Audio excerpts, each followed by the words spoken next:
مفيش منافسة في الرزق صدقني، بكل أشكال الرزق عطاء ربنا، وما عند الله لا يؤخذ بمعصيته.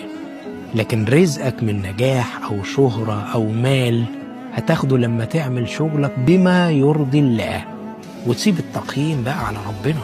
هو هيديك اللي هو شايف إنك تستحقه، لكن مفيش